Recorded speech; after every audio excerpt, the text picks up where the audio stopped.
नमस्कार बच्चों। पिछले वीडियो में हमने शब्द भेद के बारे में जानकारी हासिल की। शब्द भेद के दो प्रकार सव्यय और अव्यय के बारे में जानकारी ली। आज हम सव्यय को विस्तार से पढ़ेंगे। सव्यय के प्रमुख प्रकार हैं संज्ञा, सर्वनाम, विशेषण, क्रिया। अब हम संज्ञा की परिभाषा देखेंगे।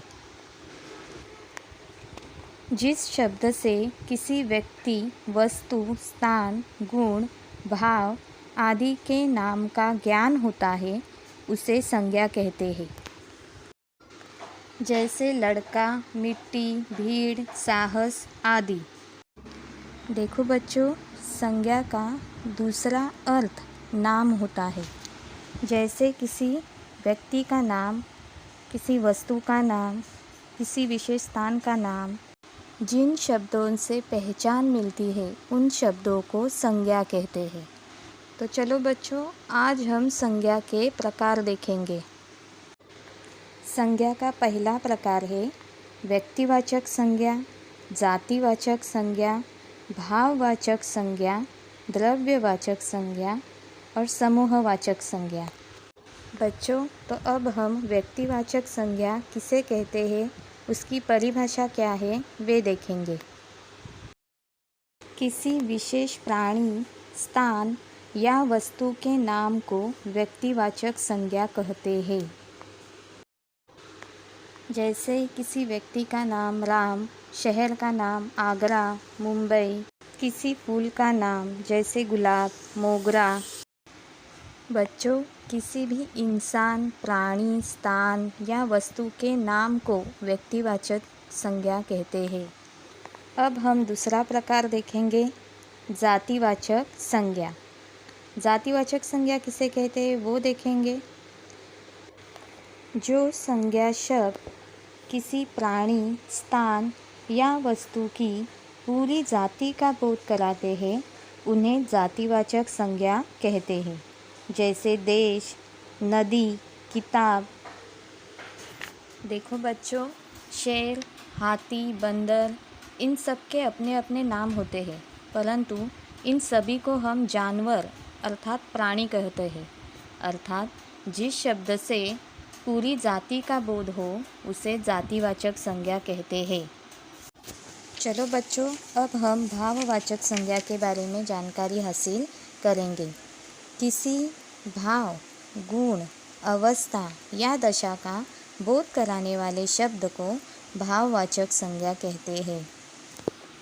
अर्थात उसका हंसना, रोना, गुस्सा करना, जलना, डरना, इन सभी को जो शब्द दर्शाता है, उन मनोभावों को दर्शाता है, उस शब्द को भाववाचक संज्ञा कहते हैं। वैसे ही मनुष्य की दशा अर्थात अवस्था, बचपन, बुढ़ापा, युवा, इन अवस्थाओं को दर्शाने वाले शब्द को भी भाववाचक संज्ञा कहते हैं। मनुष्य के अंदर जो गुण होते हैं, जैसे उसके अंदर का साहस, अच्छाई, दया, ये गुण दर्शाने वाले शब्द को भी भाववाचक संज्ञा कहते हैं। अब पढ़ेंगे द्रव्यवाचक संज्ञा। जिस संज्ञा शब्द से किसी धातु, द्रव्य या पदार्थ का बोध होता है उसे द्रव्यवाचक संज्ञा कहते हैं। जैसे घी, तेल, दूध, पानी, सोना, गेहूँ, चारा आदि।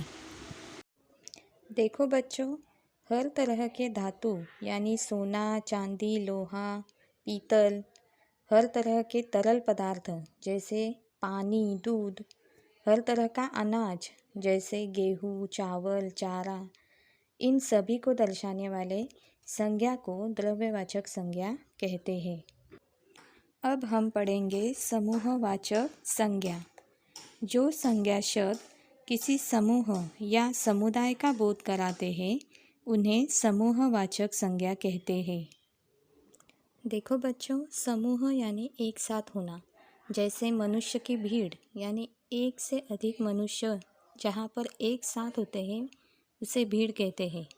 बहुत से जानवर एक साथ होते हैं उसे झुंड कहते हैं।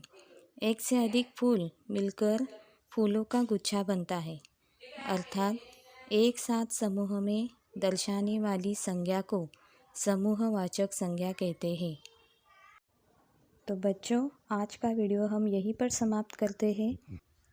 अगले वीडियो में हम सव्यय का दूसरा प्रकार सर्वनाम और उसके भेद पढ़ेंगे। इसलिए बच्चों, मेरे चैनल को लाइक करें, ज़्यादा से ज़्यादा शेयर करें और अगला वीडियो देखने के लिए सब्सक्राइब करें। और हाँ, बेल आइकन को भी दबाएं ताकि मेरे अगले वीडियो की नोटिफिकेशन आपको मिलती रहे।